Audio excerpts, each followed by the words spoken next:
ഉറക്കെ ഓതേണ്ട സന്ദർഭങ്ങൾ ഇനി പറയുന്നതാണ്. ഫി സ്വലാത്തി സുബ്ഹി, സുബ്ഹ് നിസ്കാരം, വൽ ജുമുഅത്തി, ജുമുഅ നിസ്കാരം, വൽ ഈദൈൻ, പെരുന്നാൾ നിസ്കാരം, വൽ ഇസ്തിസ്ഖാ, മഴയ്ക്കു വേണ്ടിയുള്ള നിസ്കാരം, വൽ കുസൂഫ്, ഗ്രഹണ നിസ്കാരം, വൽ ഊലയൈനി മിൻ സ്വലാത്തിൽ മഗ്രിബി വൽ ഇശാ, മഗ്രിബിലെയും ഇശായിലെയും ആദ്യത്തെ 2 റക്അത്തുകൾ. ഇത്രയുമാണ് ഉറക്കെ ഓതേണ്ട നിസ്കാരങ്ങൾ. വയുസിറു ബിഹാ ഫി സ്വലാത്തി ദുഹ്രി വൽ അസ്ർ, പതുക്കെ ഓതേണ്ട നിസ്കാരങ്ങൾ ദുഹ്ർ, അസ്ർ എന്നീ നിസ്കാരങ്ങളാണ്.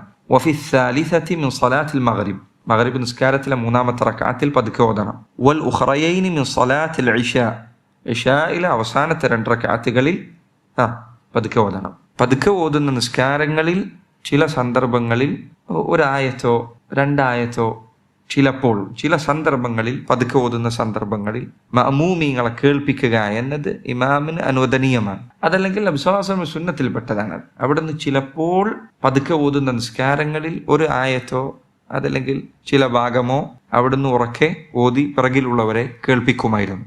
ഫാത്തിഹയിലെ ഭാഗമല്ല, സൂറത്തിലെ ഏതെങ്കിലും 1 ആയത്ത് ചിലപ്പോൾ അവിടുന്ന് ഒന്ന് ഉറക്കെ ഓതുമായിരുന്നു എന്ന് ഹദീസുകളിൽ കാണാം. അല്ലാഹു അലം. വഅമ്മൽ വിത്റു വസലാത്തുൽ ലൈൽ, ഇനി വിത്ർ നിസ്കാരത്തിലും രാത്രി നിസ്കാരങ്ങളിലും എന്താണ് ചെയ്യേണ്ടത്? ഫയുസിറു ഫീഹാ താറതൻ വയജ്ഹറു താറതൻ, ചില സന്ദർഭങ്ങളിൽ അവന് പതുക്കെ ഓതി നിസ്കരിക്കാം. വിത്റും രാത്രി നിസ്കാരവും എങ്ങനെ ഓതേണ്ടത്? ചില സന്ദർഭങ്ങളിൽ പതുക്കെ ഓതാം. വയജ്ഹറു താറതൻ, മറ്റു ചില സന്ദർഭങ്ങളിൽ ഉറക്കെയും ഓതാം.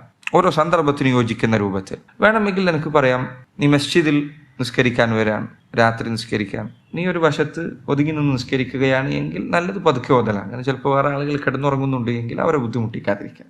നീ വീട്ടിലൊറ്റയ്ക്ക് നിസ്കരിക്കാൻ, നിന്റെ അപ്പുറത്ത് ആരും കിടന്നുറങ്ങുന്നില്ല എങ്കിൽ നിനക്ക് ഉറക്കെ ഓതി നിസ്കരിക്കാം. അതല്ലെങ്കിൽ നീ വീട്ടിൽ രാത്രി നിസ്കാരം ഒരു 2 മണിക്ക് ആരംഭിക്കാൻ, ഒരു 3 മണി വരെ നിനക്ക് വേണമെങ്കിൽ പതുക്കെ ഓതി നിസ്കരിക്കാം. 3 മണിക്ക് ശേഷം വേണമെങ്കിൽ നിനക്ക് ശബ്ദം ഉയർത്താം, നിന്റെ ഭാര്യ കൂടി അത് കേട്ട് എണീച്ച് നിസ്കരിക്കാൻ വേണ്ടി. ഇങ്ങനെ ഒരാൾക്ക് പതുക്കെ ഓതിയും ഉറക്കെ ഓതിയും രാത്രിയിൽ നിസ്കാരം നിർവഹിക്കാവുന്നതാണ്.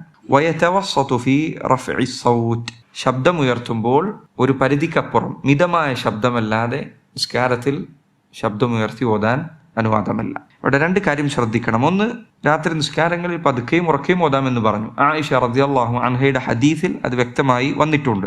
റസൂലുള്ളാഹി സ്വല്ലല്ലാഹു അലൈഹി വസല്ലം രാത്രി നിസ്കാരത്തിൽ പതുക്കെയാണോ ഉറക്കെയാണോ ഓതാറുണ്ടായിരുന്നത് എന്ന് ചോദിച്ചപ്പോൾ അവർ പറഞ്ഞു, കുല്ലു ദാലിക ഖദ് കാന യഫഅൽ, അവിടുന്ന് ചിലപ്പോൾ പതുക്കെയും ചിലപ്പോൾ ഉറക്കെയും ഓതാറുണ്ട്. റുബ്ബമ അശറ ബിൽ ഖിറാഅത്തി വറുബ്ബമ ജഹർ, ചിലപ്പോൾ പതുക്കെയും ചിലപ്പോൾ ഉറക്കെയും അവിടുന്ന് ഓതിയിട്ടുണ്ട്. അതുപോലെ തന്നെ 2ാമത്തെ കാര്യം, സഹോദര നിസ്കരിക്കുമ്പോൾ എല്ലാ നിസ്കാരങ്ങളും ശ്രദ്ധിക്കേണ്ടതാണ്. വളരെയധികം ശബ്ദം ഉയർത്തുക എന്നത് പാടില്ല, തീർത്തും പതുക്കെ ഓതുക എന്നതും പാടില്ല. നിസ്കാരം ഉറക്കെ ഓതേണ്ട നിസ്കാരങ്ങളെ കുറിച്ചാണ് ഞാൻ ഈ പറയുന്നത്, പതുക്കെ ഓതേണ്ട നിസ്കാരങ്ങളെ കുറിച്ചല്ല. പതുക്കെ ഓതുമ്പോൾ എങ്ങനെയാണ് ഓതേണ്ടത്?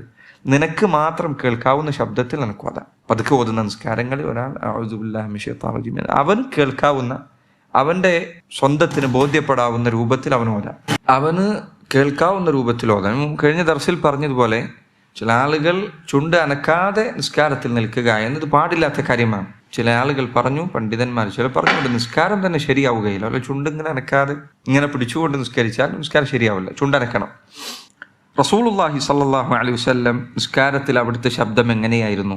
ഇബ്നു അബ്ബാസ് അദ്ദേഹം പറയുന്നു, കാനത് ഖിറാഅത്തു റസൂലില്ലാഹി സ്വല്ലല്ലാഹു അലൈഹി വസല്ലം ബില്ലൈലി ഖദ്റ മാ യസ്മഉഹു മൻ ഫിൽ ഹുജ്റഹ വഹുവ ഫിൽ ബൈത്ത്. നബി സല്ലല്ലാഹു അലൈഹി വസല്ലം അവിടുന്ന് നിസ്കരിക്കുന്ന സന്ദർഭങ്ങളിൽ അവിടുത്തെ മുറിയിലുള്ളവർ, റൂമിലുള്ളവർ അവർക്ക് കേൾക്കാവുന്ന ശബ്ദത്തിലായിരുന്നു അവിടുന്ന് ഓതിയിരുന്നത്. വീട്ടിൽ റൂമിലുള്ള ആളുകൾക്ക് കേൾക്കാൻ സാധിക്കും. മറ്റു ചിലപ്പോൾ അവിടുന്ന് പറഞ്ഞു, വകാന യഖറഉ ഫീ ബഅദി ഹുജരിഹി ഫയസ്മഉ ഖിറാഅതഹു മൻ കാന ഖാരിജൻ.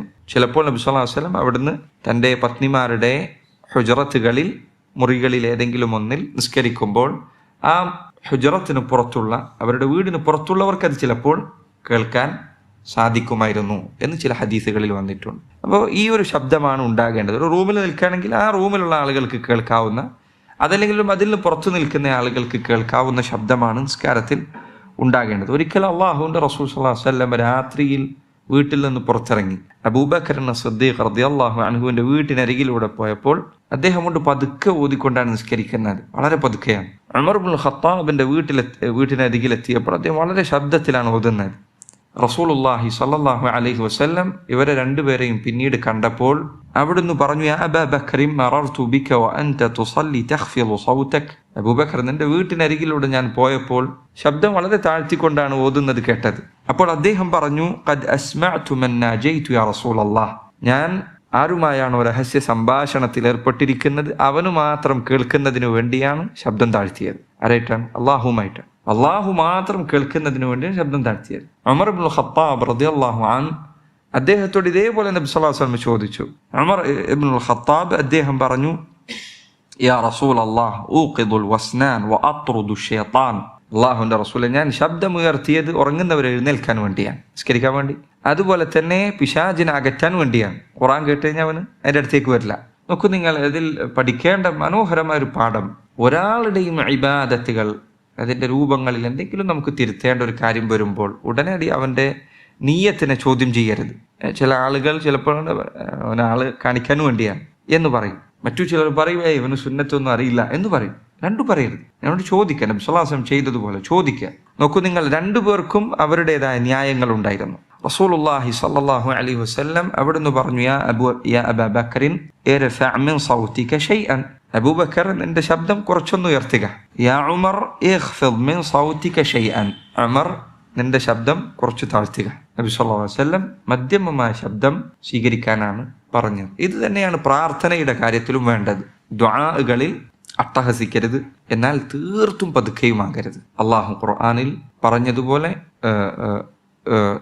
وابتغي بين ذلك سبيلا ولا تجهر بصلاتك ولا تخافتها وابتغي بين ذلك سبيلا. നീ ഒരിക്കലും നിന്റെ പ്രാർത്ഥനകൾ അല്ലെങ്കിൽ നിസ്കാരം വളരെ ഉച്ചത്തിലാക്കരുത്, വളരെ പതുക്കെയുമാക്കരുത്. അതിനിടയിൽ ഒരു മധ്യമമായ മാർഗം നീ സ്വീകരിക്കുക എന്നത് അള്ളാഹു സുബ്ഹാനഹു വ തആല ഖുർആനിൽ ഓർമ്മപ്പെടുത്തിയ കാര്യമാണ്.